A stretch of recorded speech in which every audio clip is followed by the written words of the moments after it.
Okay, welcome back to the Son of the Morning Comics channel, and we're gonna do another indie review. What we're reviewing today is Godkillers number 1 and 2 by Mark Sable and Mon House. I don't know if I'm pronouncing that right. If I'm not, I apologize. This one's got a little bit of everything in it, and when I started reading it, I'll put it to you this way, it is not what I thought it was going to be, even while I was still reading the first parts of it. So, let's get into it. We got the first issue here. So, we have a situation in Syria.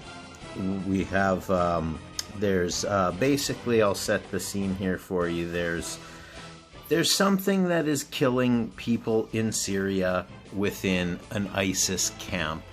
They're not sure if it's a disease, if it's a person, if it's mercenaries, what it is. Now, one of the main characters here is, he is a Muslim by birth, but he's an atheist. He doesn't believe in any religion. I guess he just, for whatever reason, that's he battles with it, but nevertheless. So, like I said, it starts off where it's kind of, it seems like you're gonna be, we have this Arab American guy who is a soldier who's fighting against ISIS. And so I'm going into this thinking that that's what this is going to be about. It's going to be about a battle between, maybe within himself of having to deal with it. But not quite what happens. Anyway, like I said, this is all battle stuff.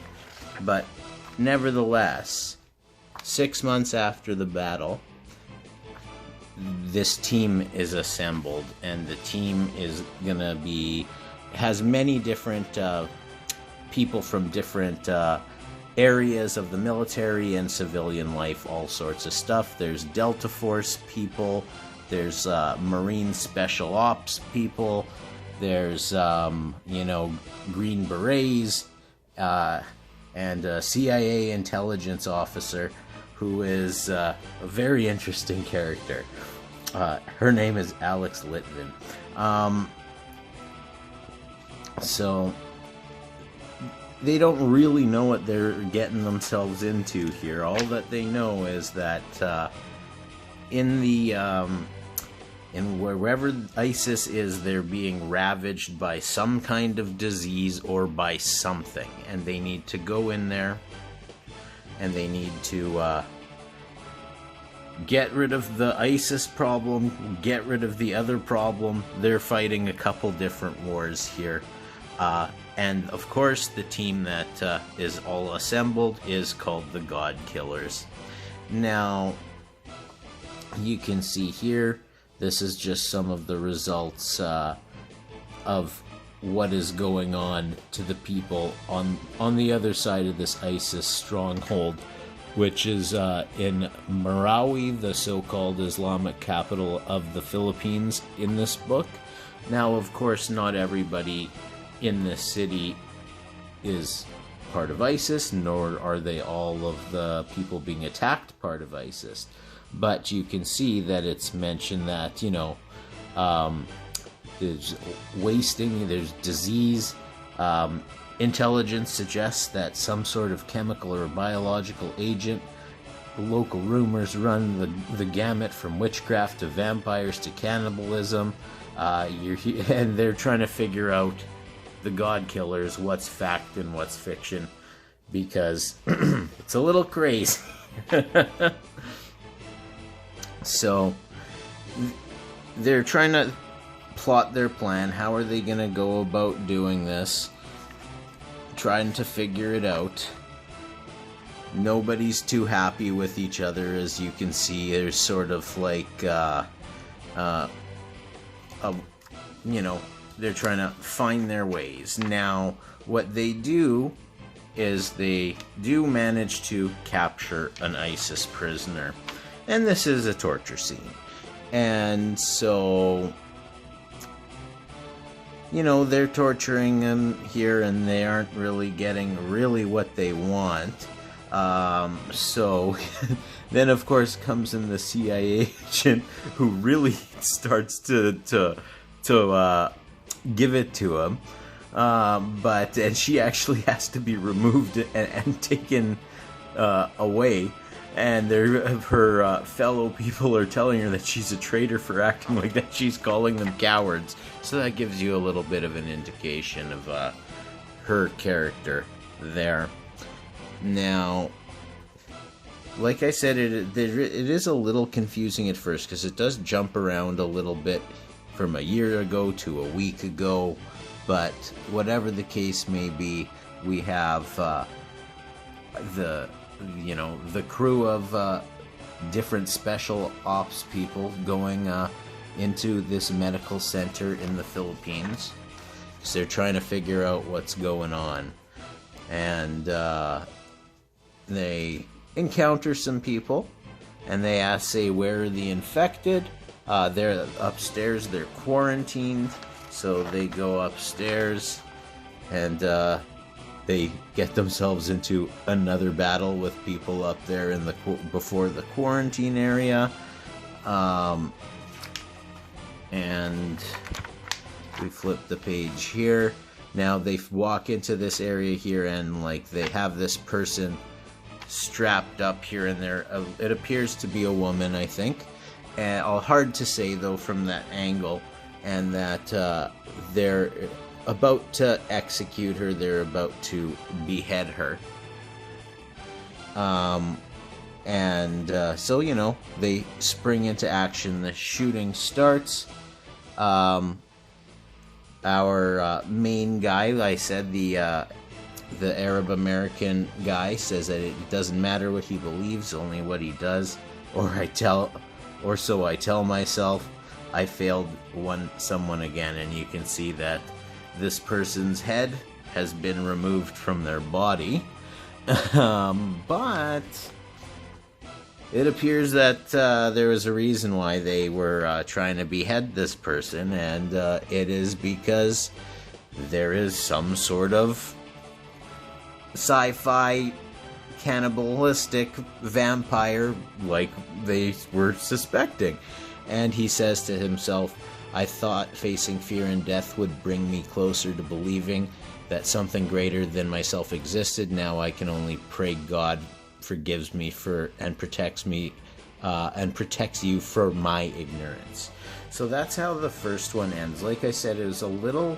I didn't really know what I was reading at first. I wasn't sure if I was reading like a political thing or just like an army type story, or if there was going to be like a pandemic type thing, which would be fairly topical for right now. But nevertheless, it's almost like this book led up to the big finish, which leads into the next part of the series, which is number 2.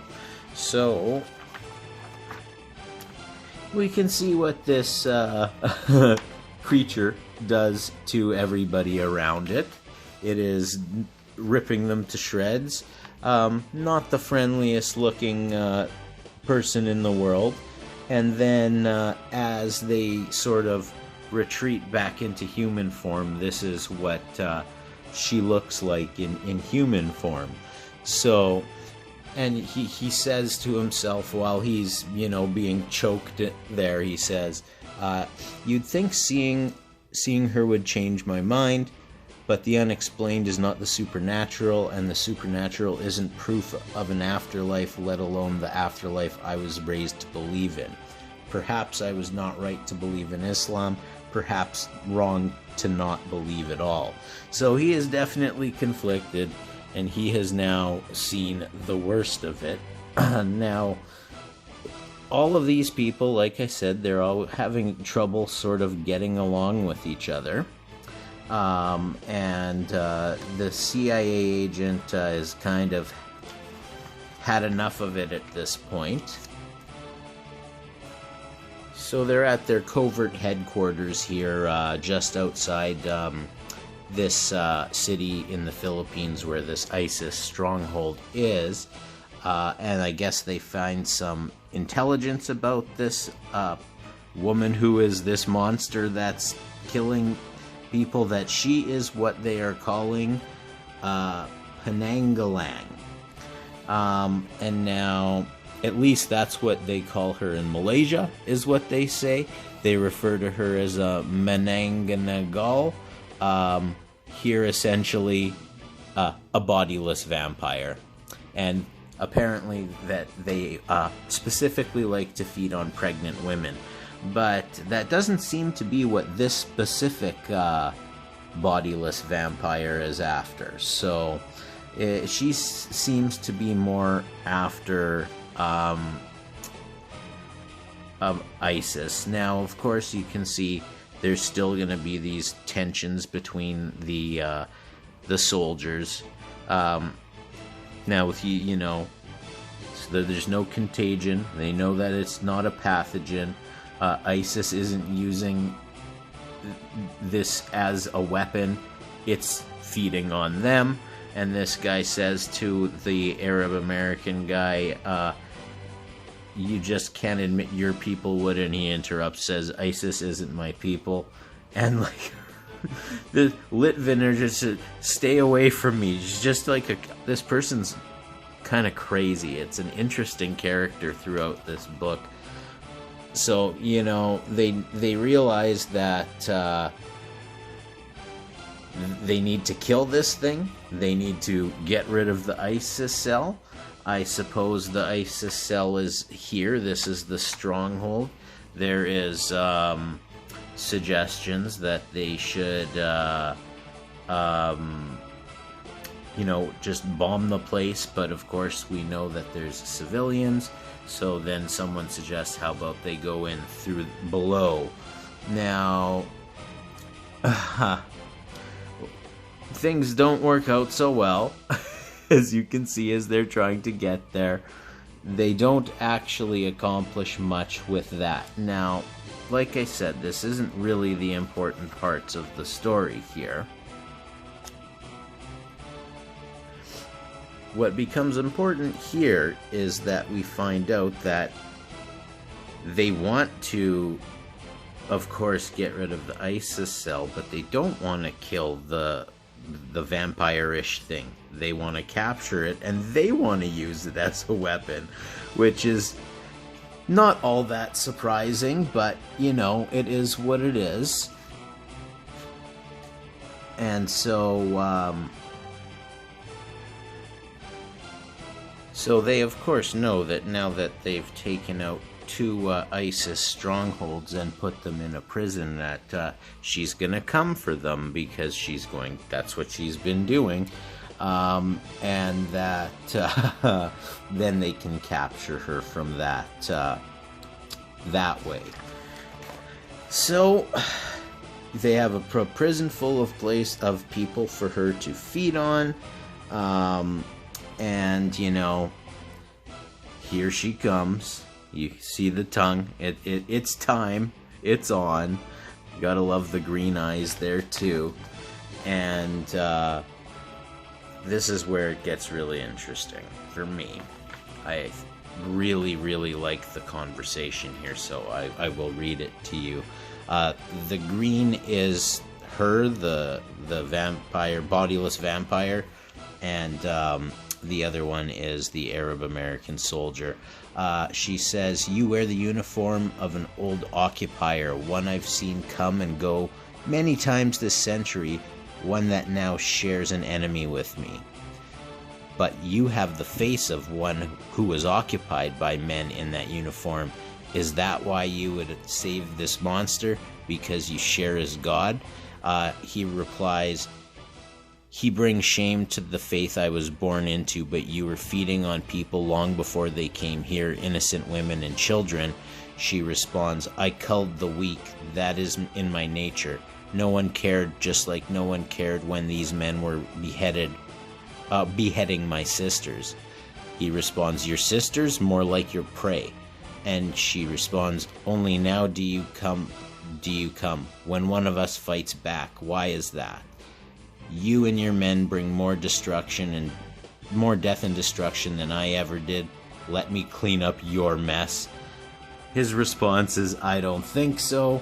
And then this is, I guess, when the trap is sort of set for her, and his buddies show up.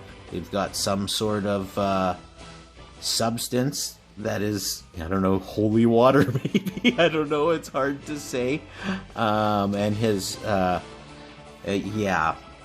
So, like, that's part of it. Now, they decide that they're going to try to make a deal with this monster bodiless vampire now that it is under control.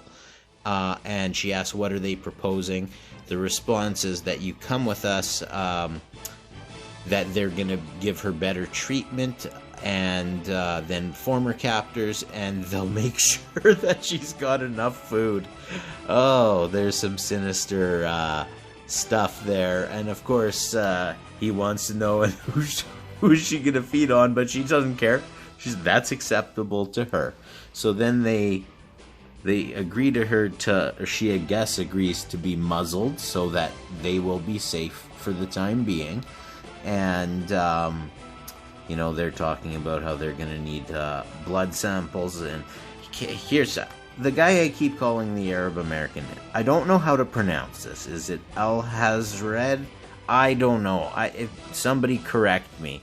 Is it Al-Hazred? I don't know. So that's why I keep saying the Arab American guy. He's not into any of this stuff.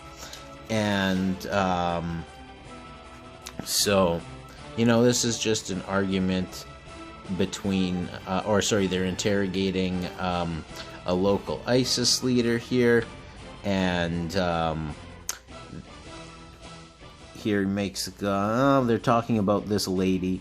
And he says, they say she's muzzled for now. They want him to cooperate. He wants to know why he would cooperate with them.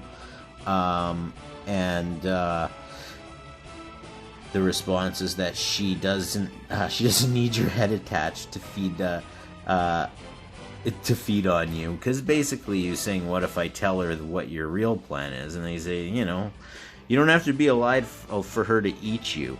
And then he responds, killing me won't kill what I'm fighting for. And his response is, the army guy, I'll get to him. I'll get to him too. My God is bigger than yours. And his response is, I don't think so. At which point, this happens. So,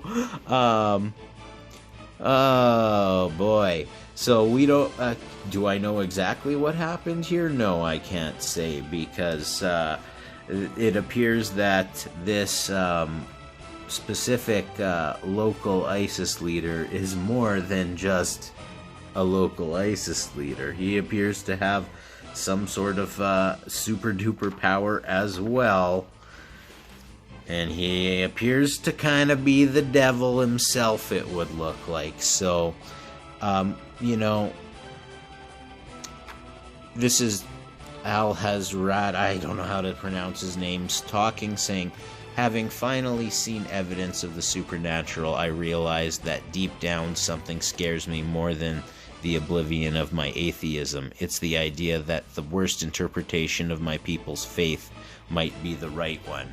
And so there you could, how cool is that? So got the cover of the next issue.